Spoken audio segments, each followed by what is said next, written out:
लालू के बेटे तेज प्रताप आज फिर बोले। कहा, राहुल गांधी की यात्रा बेअसर है, उसका कोई मतलब नहीं है क्योंकि वो असल मुद्दों पर आधारित नहीं है। तो असल मुद्दा क्या है? शिक्षा, स्वास्थ्य और बेरोजगारी, ये उन्होंने बताया। तो बात तो सही कही, बशर्ते ये बात उनके भाई के कानों तक पहुंचे।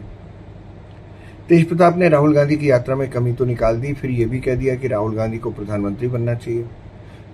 वैसे उनकी नासमझियां अब किसी को चौंकाती नहीं है, लेकिन उन्होंने आज ये भी कह दिया कि वे महुआ से ही इस बार फिर से चुनाव लड़ेंगे। उनका दावा है कि चूंकि उन्होंने इस इलाके में विकास के काम करवाए हैं, इसलिए वे फिर से वहां से चुने जाएंगे और वो चुनाव लड़ेंगे। उन्होंने मेडिकल कॉलेज बनवाया है, सड़कें महुआ की बनवाई हैं और अब की बार जीते तो वहां इंजीनियरिंग कॉलेज भी बनवाएंगे, ये उनका कहना है। अब देखिए, सड़कें और मेडिकल कॉलेज तो भैया इसलिए बन गए कि आप लालू पुत्र थे, आपका भाई डिप्टी चीफ मिनिस्टर था, इसलिए विकास का काम हो गया। अब जब वो पार्टी से निकाल दिए गए हैं, घर से बेदखल कर दिए गए हैं, तो इंजीनियरिंग कॉलेज कैसे खुलेगा भाई? भाई, तुम्हारी क्वालिफिकेशन क्या है? यही ना कि तुम लालू के बेटे हो, बस। तो अब तो आप महुआ से फिर से जीत भी सकते हैं, ये भी नहीं कहा जा सकता। देखो, सत्ता पार्टी से अलग होकर नहीं मिलती। वो सुख उठाने का समय उनका गया, जो सत्ता चांदी के प्लेट में रखकर उनको और उनके भाई तेजस्वी को मिली थी, वो वक्त चला गया। तेजस्वी के पास तो फिर भी पूरी पार्टी है, आपके पास क्या है?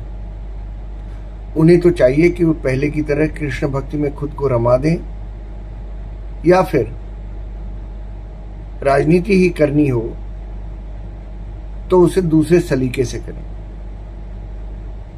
वैसे लगता नहीं है कि राजनीति उनके बस की है, जिस तरह के स्टेटमेंट सुन के आते हैं। लेकिन क्या करें, राजनीति ऐसी चीज है कि एक बार सत्ता की लत लग गई तो छूटती नहीं। लिहाजा मेरी एक सलाह है उनको, तेज प्रताप को अगर कुछ करना ही है राजनीति में, तो देर सवेर उन्हें पिता और भाई की शरण में जाना ही पड़ेगा। और क्या फर्क पड़ता है कि असली मुद्दे क्या हैं, नकली मुद्दे क्या हैं? अरे, तुम्हारे पिता और उनके जैसे लाखों लोगों ने देश की राजनीति को जाति और धर्म में बांध रखा है। किसी नैतिक धरातल पर तो वो खड़े हैं नहीं। तो क्या फर्क पड़ता है अगर तुम माफी मांग भी लोगे और फिर पार्टी में शामिल हो जाओगे, तो क्या फर्क पड़ता है? तुम्हारे परिवार की राजनीति तो वैसे भी नैतिक कोई मानता नहीं है। इसलिए बहती गंगा में हाथ मत धो, पूरी डुबकी लगा लो बेटा, पूरी डुबकी लगा लो। राजनीति का चेहरा इतना ही बेशर्म हमेशा से रहा है।